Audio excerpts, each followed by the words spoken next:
Hey, Brian here. In this video I'm going to show you this car here, which is a new Hyundai Inster. Right, I think I'll start off by going for a drive in the car. So what we're going to do while we're driving is we'll get some driving sensations, we'll talk about kind of some sort of efficiency, a bit of a guess because I'm still getting used to the car, and then we'll look around some of the screens and the interactions that you have while you're using a car like this. Just before we start, a couple of real simple things over here. Headlights, I can put them onto automatic like all Hyundais. It tells you what position you're in. Push it forward and that's auto dip, so they'll dip when they meet traffic and they'll go full by themselves. Wipers, they're going to be automatic, again shows me on the screen, so they'll come on when it rains. And then the shifter down through here, so like automatic cars, foot on the brake, and then I can select forward for drive, backwards for reverse, P for park, so that's forward, backwards, park. And I've got a handbrake over here, so I pull that to engage the handbrake. However, it will disengage automatically. Some people kind of think that gets blocked by the steering wheel, which is true. So you can see up here then D, reverse, park. The car is running because it says ready over here, and also down through here then it says ready while you're driving. So if you're not used to electric cars, because you won't have an engine tone, that's how you know the vehicle is running. Over here, simple things: electrics for windows, mirrors, central locking, and then child locks for the rear windows. The seat that I'm in is adjustable height-wise, and then it's adjustable downwards. And then that steering wheel should be rake reach, so it should give me in, out, and up and down. I really like driving cars this size. I love kind of small cars because they're nimble and they're nippy and they're just fun to drive. That's me anyway. Well, that's what I like. One thing I like in the car as well is it has adaptive cruise control, so I can hit the cruise. So like I'm going to set 80 kilometers an hour along here, but it's adaptive. So if the person slows down in front of me, the car will follow them or speed up when they speed up as well. Another thing as well, modern cars, you have to have these speed warnings which are visual and audible. I press the button on the right, I can now turn off the speed warning. So it'll still give me a visual cue, but it won't make noise, which is pretty nice. Another thing I like, I can turn on the rearward camera while I'm driving forward. And then over here then I can toggle through the different kind of side menus. You can have a split screen like that, or you can speed up. Sorry, the other thing that's flashing here, that's just warning me that my eyeballs are being distracted from the road. There's this little monitor up at the dash. And the ambient lighting, it's one of the first cars I've driven in a long time where during the day I can actually see the ambient lighting. Ambient lighting, you can almost never see it until nighttime. It's one of the few cars I've seen where I can actually see the ambient lighting. Maybe because that's the lighter interior that comes with this exterior buttercream, but I think that's really, really neat. Other things then as well, so up through here I can turn off the driver assistance, which is the one that's warning me to keep my eyeballs in the road. I know it's safe, I know we should be doing these things, but sometimes you just like to do your own thing, so that's easy to turn off. Regen braking, so I'm going to take my foot off the brake pedal, I'm going to use this left paddle, and I'm going to slow the car down. So the motor has switched the opposite way, taking the power from the turning wheels, moving it back up into the battery, and I'm not using brake pads. And that's going to be useful for costs, I suppose, going forward. Right, power. This is the 49 kilowatt hour. The car weighs about 1300, 1350 kgs, something like that. So 49 kilowatt hour, 114 horsepower, and the 42 kilowatt hour, 95 horsepower. Absolutely loads of power for joining a motorway. It's, you know, power to weight. It's quite good. In terms of efficiency, so someone that's doing 120 kilometers an hour all day, every day, if they were driving a 1 litre 1.2 petrol, it's average when it comes to efficiency, and this is no different. This is, we'll say we're thinking in kilowatt hours per 100 kilometers. You know, I would liken it to the Ioniq 5 or the Kona, more so the Ioniq 5, I suppose. At 120 kilometers an hour, it's going to be close to 19, 20, 21 kilowatt hours per 100 kilometers. Over here, if you're not familiar with EVs, so there's like a map which tells you where the closest charge point is, or there's this other one here you can toggle into, and it kind of just gives you a maximum radius range of how far you can travel on the current level of charge in the car. But it's really nice. Like this, I love the cabin, I really like this interior, but there's loads of visibility. It's nice to drive in a motorway. The other thing then, all these menus, so this is the 10.25 inch screen, things like radio, media, all the settings for navigation. You know, there's hard buttons and soft, and screen buttons. So you're doubling up. So you have like a climate control readout there, but you know, I also have a normal climate control readout at the bottom. So there's a lot of doubling up. So either you like using the screen, or you might like using the hard buttons. It's a personal preference. I suppose the screen is slightly less distracting because your eye line is a bit higher. One other thing, I've been using all the screens so far in a kind of a split screen setup, where there's kind of like about 8 inches on the left hand side and about 2.25 for like a mini screen on the right hand side. If you don't like that kind of setup, you can set it up where you have a whole 10.25 inches for the map, so like a widescreen kind of setup. One other thing as well, I know we visited acceleration and efficiency already, okay, so just to give you an idea again, right, I'm going to It's Sunday morning, there's nothing behind us. I'm going to stop here for a second, accelerate. 0 to 100 kilometers an hour, 10.6 seconds. To give you a perspective, that is way faster than a 1 litre i10, a 1.2 i20. It's faster than the 1 litre turbo i30. It's faster than the 1 litre turbo Kona. So this, they all come in around kind of 11.5, 12 seconds. So it's quicker than all of those. And another thing I really noticed, the efficiency improves massively. Like any car this size, once it's not doing 120 kilometers an hour, they become extremely efficient. So all the way down as far as 12.5 kilowatt hours per 100 kilometers. The recommended is about 13 kilowatt hours per 100 kilometers, and it came right down underneath that once I did more suitable town driving. This is going to be a car that under 100 kilometers an hour is extremely efficient. The dimensions initially sound weird, right? The reason being, okay, let's look at these two. One thing that pops into my mind now every time an electric car comes out when I compare it off a combustion car, this one's making noise and this one's nice and quiet. Not a big thing, but I have to say, and kind of as I get older, I like the whole quiet thing. Anyway, let's look at the size, right? Kind of comparable cars in one way and another way, weirdly not. The Inster, weirdly enough, is the narrowest car we sell. And you wouldn't think it, but an i10 is actually just a teeny bit wider at about 7 centimeters wider. So this one is about 7 centimeters wider than that one. But when you look at them, let's park them side by side lengthwise. So they're fairly lining up. And then you can see the rear of the Inster is jutting out a little bit. So the Inster is around 15 centimeters longer and it's almost 10 centimeters higher. So when you look at the height of the Inster, it is considerably higher than the i10. Now here's one weird thing, which is not a comparison I would have expected. Okay, so a Kona is pretty much nearly twice the price of an Inster. The Inster is actually the exact same height, literally to the millimeter. It's the exact same height as a Kona. As usual, it's way too windy outside, so I'm back in the workshop. Anyway, actually, do you know what's cool? Lights come on, lights go off when you open up.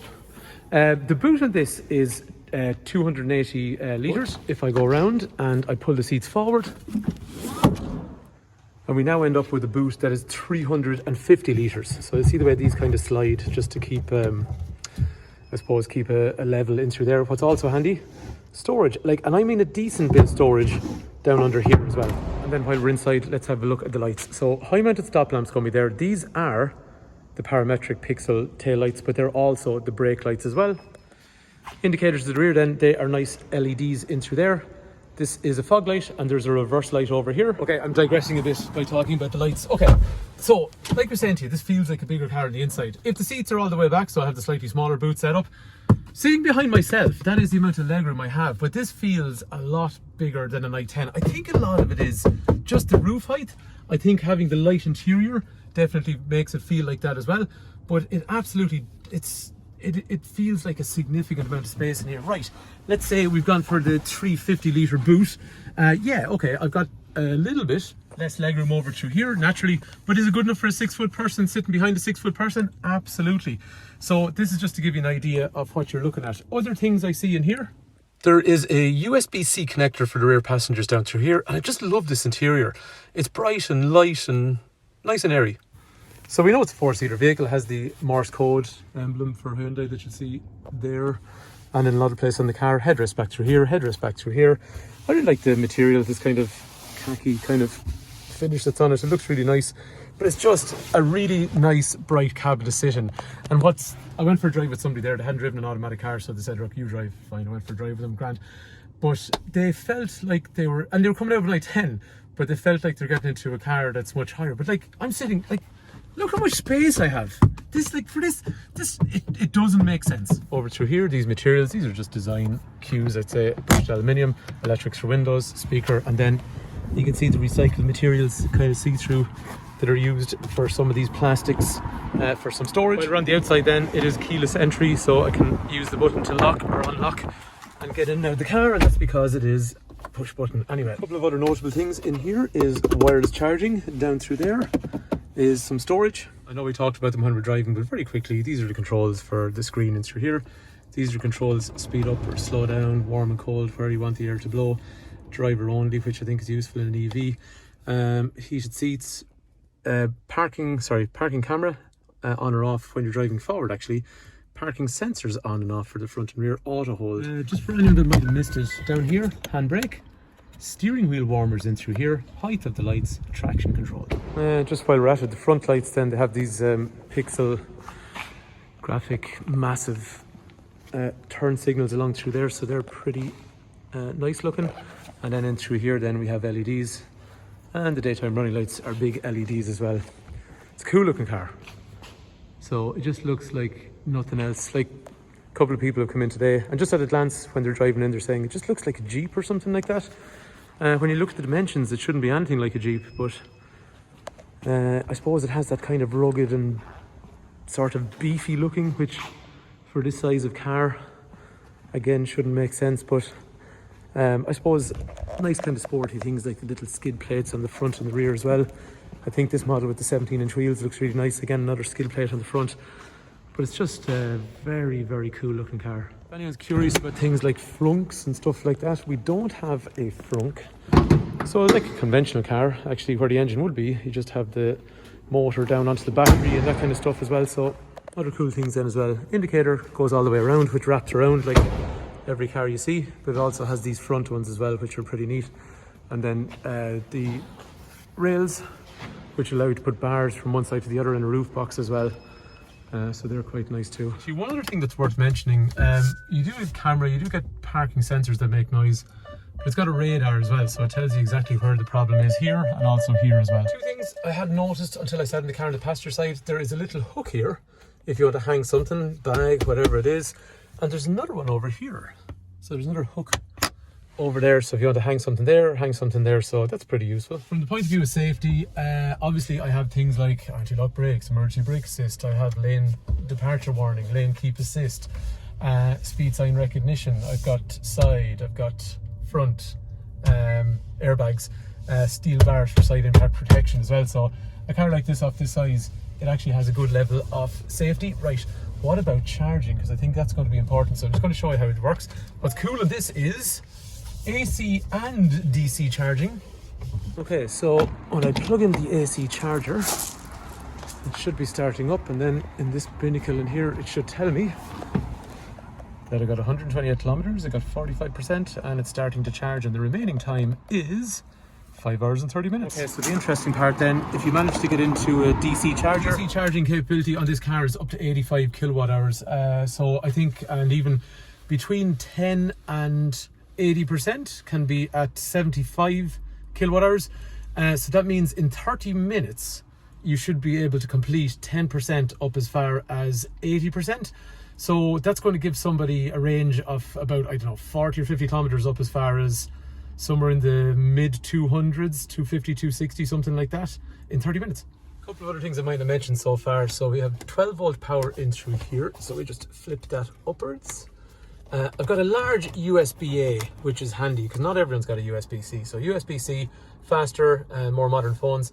USB-A, which is a teeny bit slower, but nearly every older phone has that. Other observations, this one here is auto dimming, so when someone comes up behind you, this darkens itself at night time. And then let's do the versatility thing. So I'm going to drop that seat forward. So normally you pull a seat and that's as far as it goes, but this one goes all the way down flat. Better if you take the headrest out of the front, pull that forward, drop. And actually on reflection, I would push that backwards to kind of join them up a bit more. And again, I've taken out the headrest in the front and I'm going to slide that forwards. And then you get this absolutely gigantic amount of load space. And that's where you've seen people putting things like mattresses across here and all that kind of stuff as well. Or what you could do is do like what we used to do in Honda Jazz, recline that back a bit, pull that back, sit into the car, be comfortable.